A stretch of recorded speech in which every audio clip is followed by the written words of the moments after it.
जय हिंद साथियों। तो कैसे हैं आप लोग। हम उम्मीद करते हैं कि आप लोग अच्छे और स्वस्थ होंगे और अपनी पढ़ाई मन लगा के कर रहे होंगे।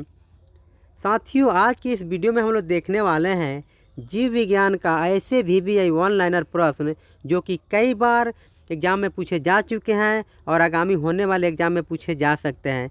तो फ्रेंड्स, जितने भी फ्रेंड्स जो हैं कॉम्पिटिटिव लेवल की तैयारी कर रहे हैं, तो फ्रेंड्स उनके लिए आज का जो वीडियो बहुत ही महत्वपूर्ण होने वाला है। तो चलिए फ्रेंड्स, देर नहीं करते हुए मतलब वीडियो को शुरू करते हैं। लेकिन यदि आप मेरे चैनल पर नए हैं तो सबसे पहले सब्सक्राइब बटन को क्लिक करके बेल आइकन को दबाना बिल्कुल नहीं भूलिएगा। तो चलिए फ्रेंड्स, प्रश्न को देख लेते हैं। 1 नंबर प्रश्न में कहा जा रहा है, मनुष्य के जीवन काल में कितने दांत 2 बार विकसित होते हैं। तो फ्रेंड्स, मनुष्य के पूरे जीवन काल में जो है लगभग 20 दांत जो है 2 बार विकसित होते हैं। अगले प्रश्न में कहा जा रहा है, मानव के शरीर में, यानी 2 नंबर प्रश्न में कहा जा रहा है, मानव शरीर में पाचन का अधिकांश भाग किस अंग में संपन्न होता है। तो फ्रेंड्स, छोटी आंत में जो है मानव के शरीर में पाचन होने वाला जो सबसे अधिकांश जो भाग है, जो अंग है, वह है छोटी आंत। अगले प्रश्न में कहा जा रहा है, मनुष्य में पाचन क्रिया कहाँ पे प्रारंभ होती है। तो फ्रेंड्स, मनुष्य में जो है पाचन क्रिया जो प्रारंभ होती है सबसे पहले मुख से होती है। अगले प्रश्न में कहा जा रहा है, सर्वप्रथम रक्त परिसंचरण तंत्र का अध्ययन किसने किया था। तो फ्रेंड्स, हार्वे महोदय ने किया था। अगले प्रश्न में कहा जा रहा है, पेसमेकर का संबंध किससे है। पेसमेकर का संबंध जो है हृदय से है, यानी हार्ट से। अगले प्रश्न में कहा जा रहा है, गति प्रेरक किससे संबंधित है। तो फ्रेंड्स, हृदय से। अगले प्रश्न में कहा जा रहा है, पेसमेकर का कार्य है। तो फ्रेंड्स, पेसमेकर का जो कार्य है वह है दिल की धड़कन प्रारंभ करना। अगले प्रश्न में कहा जा रहा है, किनकी भित्तियों पर रक्त द्वारा डाले गए दबाव को, किनकी भित्तियों पर रक्त द्वारा, यानी कि अगले प्रश्न में कहा जा रहा है, किनकी भित्तियों पर रक्त द्वारा डाले गए दबाव को रक्तदाब यानी ब्लड प्रेशर कहते हैं। तो फ्रेंड्स, धमनी को। अगले प्रश्न में कहा जा रहा है, सोते समय रक्तदाब में क्या परिवर्तन होता है।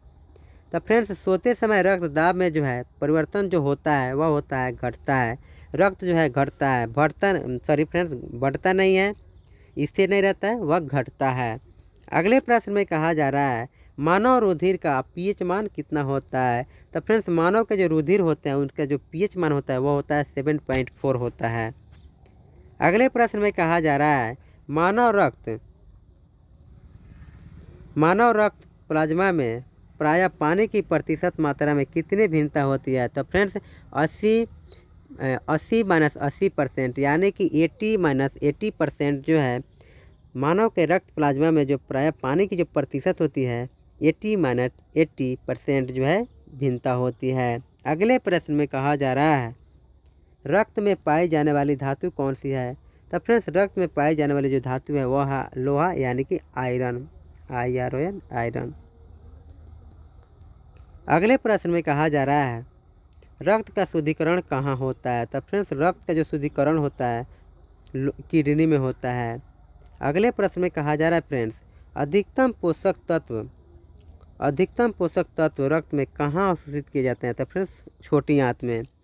फ्रेंड्स, यदि ये वीडियो आप सबको पसंद आ रहा हो तो इस वीडियो को आप लोग लाइक करें, कमेंट करें, शेयर करें और गोल्डन फ्यूचर सेंटर के साथ जुड़ना बिल्कुल ना भूलें। अगले प्रश्न में कहा जा रहा है, लार में कौन सा एंजाइम पाया जाता है। तो फ्रेंड्स, लार में जो है टाइलिन एक एंजाइम होता है जो कि लार में पाया जाता है। टाइलिन एक प्रकार का क्या होता है, एंजाइम होता है जो कि लार में पाया जाता है। अगले प्रश्न में कहा जा रहा है, पेट में भोजन को पचाने के लिए किसकी खास आवश्यकता होती है। तो फ्रेंड्स, एंजाइम की। अगले प्रश्न में कहा जा रहा है, लार किसके पाचन में सहायक होता है। तो फ्रेंड्स, लार जो है स्टार्च को पचाने में सहायक होता है। अगले प्रश्न में कहा जा रहा है, मानव के आमाशय में अम्ल X उत्पन्न होता है जो भोजन के पाचन में सहायता करता है। X है तो हाइड्रोक्लोरिक जो है मानव के अमाशय में अम्ल जो एक उत्पन्न होता है वह भोजन के पाचन में सहायक करता है। वह एक क्या है? हाइड्रोक्लोरिक अम्ल है। अगले प्रश्न में कहा जा रहा है क्रेब्स चक्र किससे संश्लेषण होता है या किसका संश्लेषण होता है? तो पायरुविक अम्ल का।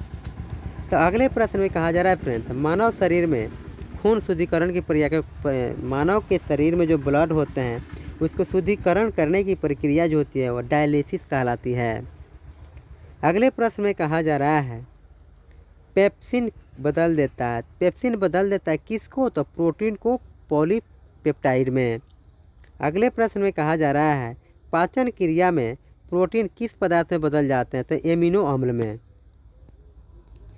फ्रेंड्स, यदि ये वीडियो आप सबको पसंद आ रहा हो तो इस वीडियो को आप लोग लाइक करें, कमेंट करें, शेयर करें और गोल्डन फ्यूचर सेंटर को यानी इस चैनल को सब्सक्राइब करना बिल्कुल नहीं भूलें, क्योंकि ये जो चैनल है इस चैनल के द्वारा सभी कॉम्पिटिटिव लेवल के एग्ज़ाम की तैयारी कराई जाती है। तो फ्रेंड्स, इस वीडियो को अंत तक ज़रूर देखिएगा। अब देखिएगा तो आपको पता लग ही जाएगा कि किस लेवल के प्रश्न है, किस लेवल के वीडियो है। तो चलिए फ्रेंड्स, अगले प्रश्न को देख लेते हैं। अगले प्रश्न में कहा जा रहा है पाचन क्रिया में प्रोटीन किस पदार्थ में बदल जाते हैं? तो एमिनो अम्ल में। अगले प्रश्न में कहा जा रहा है फ्रेंड्स, वह अंग कौन सा है जो मानव शरीर में ग्लाइकोजन के रूप में कार्बोहाइड्रेट को जमा करता है? तो फ्रेंड्स, वह होता है यकृत।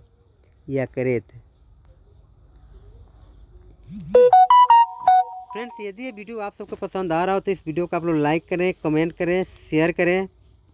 चलिए फ्रेंड्स, अगले प्रश्न को देख लेते हैं। अगले प्रश्न में कहा जा रहा है कि किसी मृतप्राय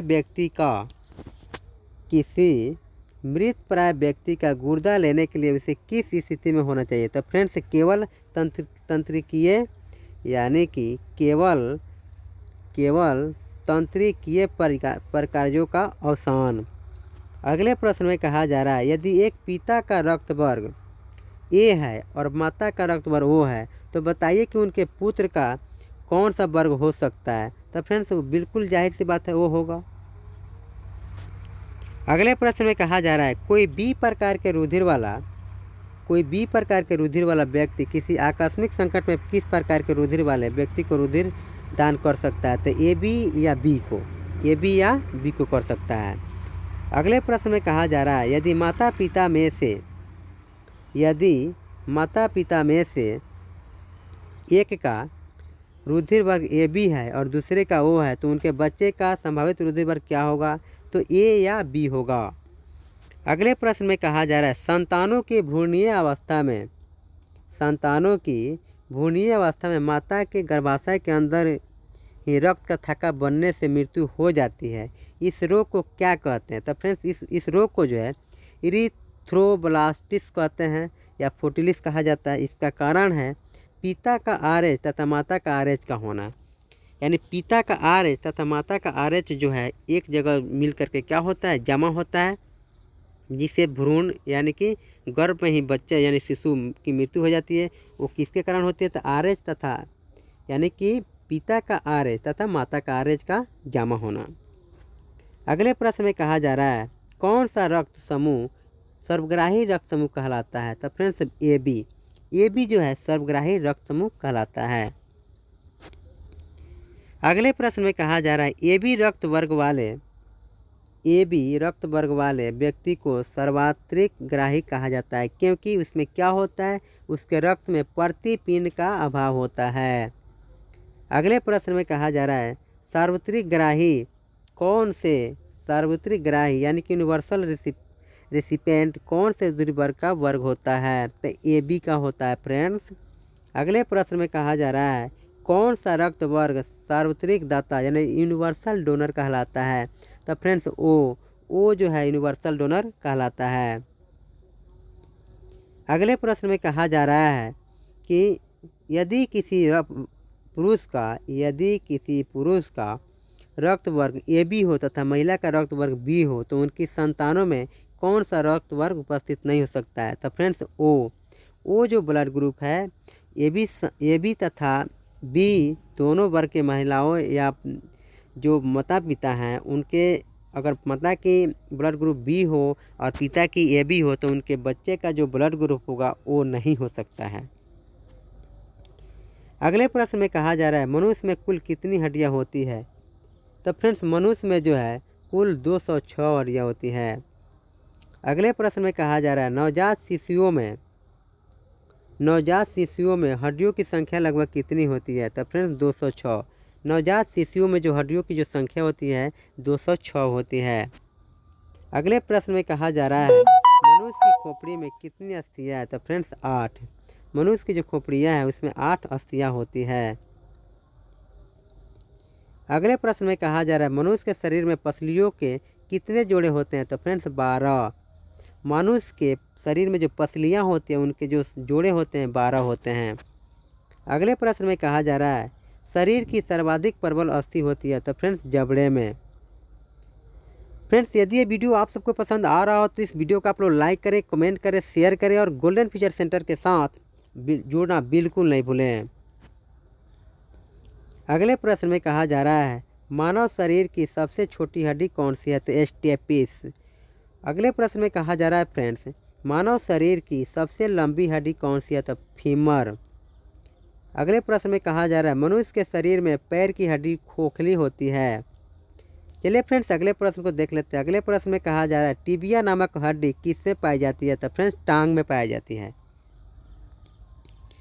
तो चलिए फ्रेंड्स अगले प्रश्न को देख लेते हैं। अगले प्रश्न में कहा जा रहा है कि पित्त किसके द्वारा पैदा किया जाता है। तो फ्रेंड्स पित्त जो है यकृत के द्वारा पैदा किया जाता है। अगले प्रश्न में कहा जा रहा है पित्त यानी कि बाइल जमा होता है।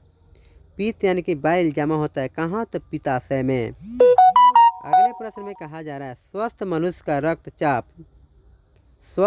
का रक्तचाप सिस्टोलिक व डायस्टोलिक होता है तो कितना। तो 120 mm व 80 mm। यानी कि इसका मतलब होता है एक जनरली रूप से मानव शरीर के जो ब्लड जो होता है उसका जो दाब होता है, जो प्रेशर होता है, जो ब्लड प्रेशर होता है, बीपी जो होता है 120/80 होता है। यानी कि 120 के स्पीड से ब्लड गया और 80 के स्पीड से आया, तो इसी को कहते हैं ब्लड प्रेशर जो समान रहता है 120/80। अगले प्रश्न में कहा जा रहा है दौड़ लगाते समय मनुष्य का रक्तचाप क्या होता है। तो फ्रेंड्स दौड़ लगाते समय मनुष्य का जो ब्लड जो होता है, रक्त जो होता है बढ़ जाता है। अगले प्रश्न में कहा जा रहा है सामान्य जीवन काल में मनुष्य का हृदय लगभग कितनी बार धड़कता है। तो फ्रेंड्स 2 अरब बार। सामान्य जीवन काल में मनुष्य का जो हृदय है लगभग 2 अरब बार धड़कता है। अगले प्रश्न में कहा जा रहा है मानव शरीर में हृदय का कार्य कैसे करता है। तो पंपिंग स्टेशन की तरह। अगले प्रश्न में कहा जा रहा है रक्त में लाल रंग किसके कारण होता है। तो फ्रेंड्स हीमोग्लोबिन के कारण। तो फ्रेंड्स 1600 ईस्वी में लैंड स्टीनर महोदय ने उन्होंने पता किया कि जो मानव के जो रुधिर होते हैं ये एक नहीं होते हैं, रेड तो होते हैं बट वो एक ग्रुप में नहीं होते हैं, वो अलग अलग ग्रुप के होते हैं। तो इसका श्रेय जो है लैंड स्टीनर महोदय को जाता है। अगले प्रश्न में कहा जा रहा है हीमोग्लोबिन में होता है क्या। तो लोहा, आयरन। अगले प्रश्न में कहा जा रहा है शरीर में हीमोग्लोबिन का कार्य है। तो ऑक्सीजन का परिवहन। शरीर में जो ब्लड का जो कार्य है ऑक्सीजन का परिवहन करना होता है। अगले प्रश्न में कहा जा रहा है हीमोग्लोबिन किसका महत्वपूर्ण घटक है। तो फ्रेंड्स आरबीसी का। अगले प्रश्न में कहा जा रहा है हीमोग्लोबिन का कार्य है। तो फ्रेंड्स ऑक्सीजन को ले जाना। हीमोग्लोबिन का जो कार्य है ऑक्सीजन को ले जाने का काम करती है। अगले प्रश्न में कहा जा रहा है किसकी सहायता से रक्त द्वारा ऑक्सीजन ले जाया जाता है। तो लोहित कोशिकाओं की सहायता से। अगले प्रश्न में कहा जा रहा है जब कोई